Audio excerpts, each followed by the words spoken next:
Morning student, online class में आपका स्वागत है। आज हम BA फर्स्ट ईयर सब्जेक्ट अधिगम और शिक्षण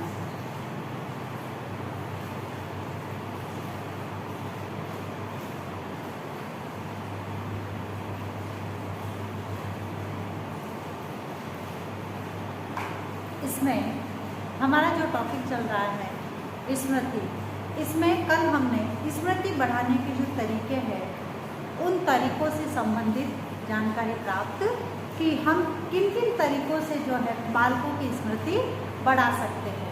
इसमें पूर्ण विधि, खंड विधि, मिश्रित विधि, प्रगतिशील विधि, अविराम और निरंतर विधि, अंतरायुक्त और सांतर विधि, सक्रिय विधि, निष्क्रिय विधि, रटने की विधि, निरीक्षण विधि और विचार साहचर्य की विधि।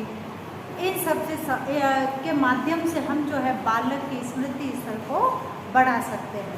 अब आज जो हमारा प्रकरण है स्मृति विकास में शिक्षक अपनी भूमिका किस प्रकार से निभा सकता है।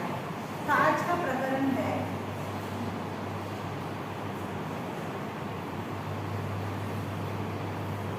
स्मृति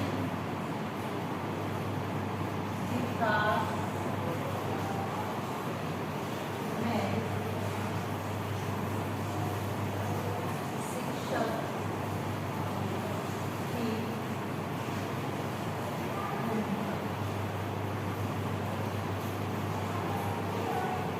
यानी बालकों के स्मृति स्तर को बढ़ाने के लिए एक शिक्षक जो है विद्यालय स्तर पर अपनी भूमिका किस प्रकार से निभा सकता है या उनकी सहायता कर सकता है। स्मृति एवं अधिगम में महत्वपूर्ण तथा घनिष्ठ संबंध पाया जाता है। अधिगम को स्थायी रूप प्रदान करने से स्मृति भी स्थायी रूप में होने की संभावना व्यक्त की जाती है, क्योंकि बालक जब अधिगम करते हैं, सीखते हैं, उसमें जो है सीखने की इस प्रक्रिया में जो है उनकी जो स्मृति है वह स्थायी रूप से होने की संभावना रहती है, क्योंकि बालक जो अधिगम करते हैं वही अधिगम उनमें स्थायी रूप से होता है। इसलिए शिक्षक की स्मृति के विकास में महत्वपूर्ण भूमिका मानी जाती है। शिक्षक का शिक्षण अधिगम प्रक्रिया में महत्वपूर्ण संबंध होता है, क्योंकि जब बालक को शिक्षण कार्य करवाते हैं तो अपने प्रभावी शिक्षण के माध्यम से जो है वह शिक्षक बालकों को अधिगम करवाता है और उनके स्मृति स्तर को बढ़ाता है। अतः एक शिक्षक अपने शिक्षण कार्य का प्रयोग करते हुए बालकों की स्मृति स्तर में वृद्धि करने में महत्वपूर्ण भूमिका का निर्वहन या अपनी महत्वपूर्ण भूमिका निभा सकता है। स्मृति विकास हेतु शिक्षक की भूमिका को हम जो है कई प्रकार से स्पष्ट कर सकते हैं। इसमें सबसे पहले है शिक्षण अधिगम प्रक्रिया को प्रभावशाली बनाना। शिक्षक द्वारा शिक्षण अधिगम प्रक्रिया को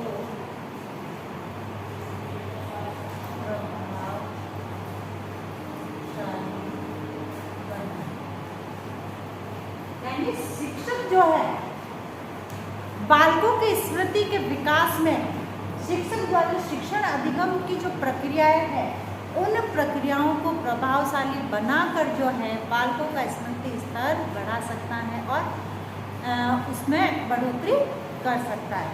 क्योंकि जब शिक्षक जो है अधिगम करवाता है, बच्चों को सिखाता है, तो अधिगम की जो प्रक्रियाएं होती है, जो तरीके होते हैं, उन तरीकों के माध्यम से जो है वह अपनी शिक्षण प्रक्रिया को प्रभावशाली बना सकता है, जिससे कि मतलब जैसे उसमें विधियों को लेकर, प्रविधियों को लेकर या विद्यार्थियों को अन्य सामग्री से रिलेटेड या सहायक सामग्री लेकर बालकों का जो है अधिगम स्तर प्रभावशाली बना सकता है।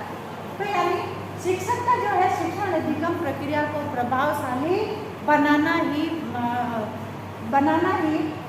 बालकों के स्मृति स्तर को बढ़ा सकता है। फिर एक छात्रों की क्रियाशीलता को बढ़ावा देना। छात्रों की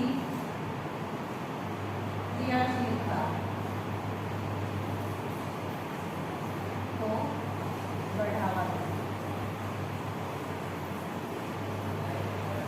अब जो है क्योंकि विद्यार्थी जो होते हैं, बालक जो होते हैं, वह स्वभाव से ही क्रियाशील होते हैं और कई प्रकार की क्रियाएं करते हैं तथा उनकी उसी क्रियाओं को देखते हुए जो है शिक्षक को उनकी स्मृति स्तर को बढ़ाने का प्रयास करना होता है। फिर है छात्र की सहभागिता का महत्व। छात्र की सहभागिता का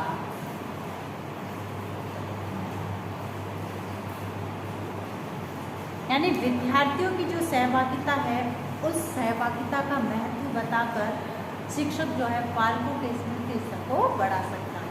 फिर है रुचिपूर्ण शिक्षण। शिक्षक द्वारा रुचिपूर्ण शिक्षण यानी शिक्षक द्वारा विद्यार्थियों को उनकी रुचि के आधार पर शिक्षण करवाया जाना। कुछ विद्यार्थी खेल खेल में पढ़ना पसंद करते हैं, कुछ विद्यार्थी लाइब्रेरी में जाकर पढ़ना पसंद करते हैं। यानी उनकी रुचि के आधार पर यदि उनको शिक्षण कार्य करवाया जाए तो उनकी जो मेमोरी होती है, जो उनकी स्मृति स्तर होता है, वह उच्च कोटि का होता है। फिर है नियमित स्वास्थ्य परीक्षण। नियमित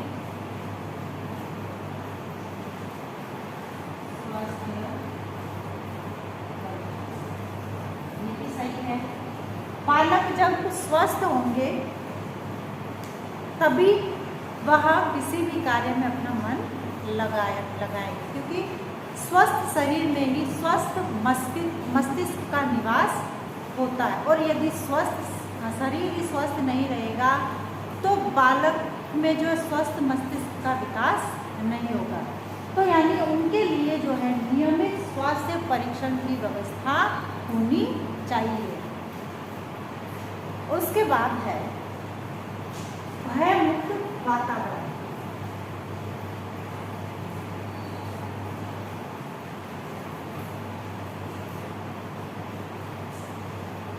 और यदि कक्षा का वातावरण भय युक्त होगा तो बालक जो है अपनी बात को शिक्षक के सामने प्रस्तुत करने में झिझकते हैं, डरते हैं। तो इसलिए जो है कक्षा का वातावरण कैसा होना चाहिए? भय मुक्त होना चाहिए। यानी बालक बिना डरे, बिना संकोच के अपनी बात शिक्षक तक पहुंचा सके। फिर है बालकों के चिंतन का विकास।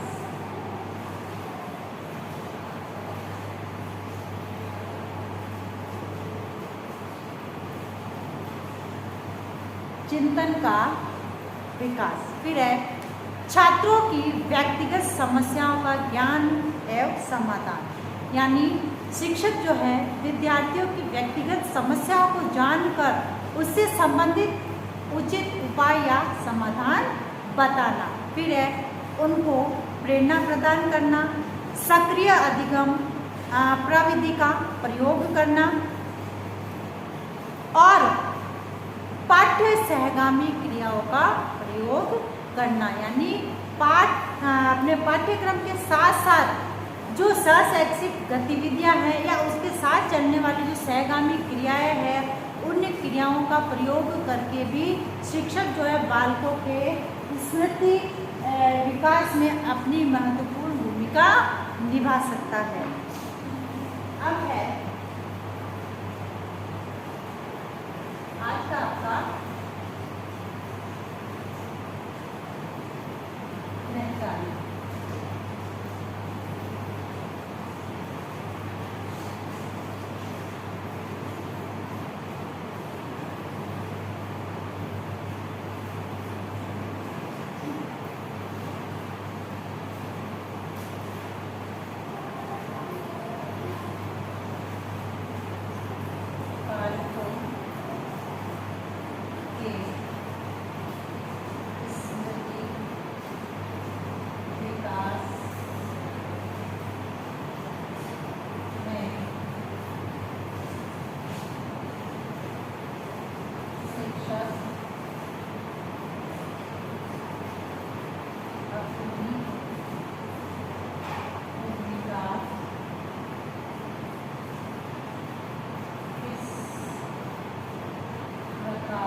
अब एक विशेष बात, जैसे कि हम सभी जानते हैं कि देश के अंदर कोरोना जैसी महामारी भयंकर रूप से फैल रही है।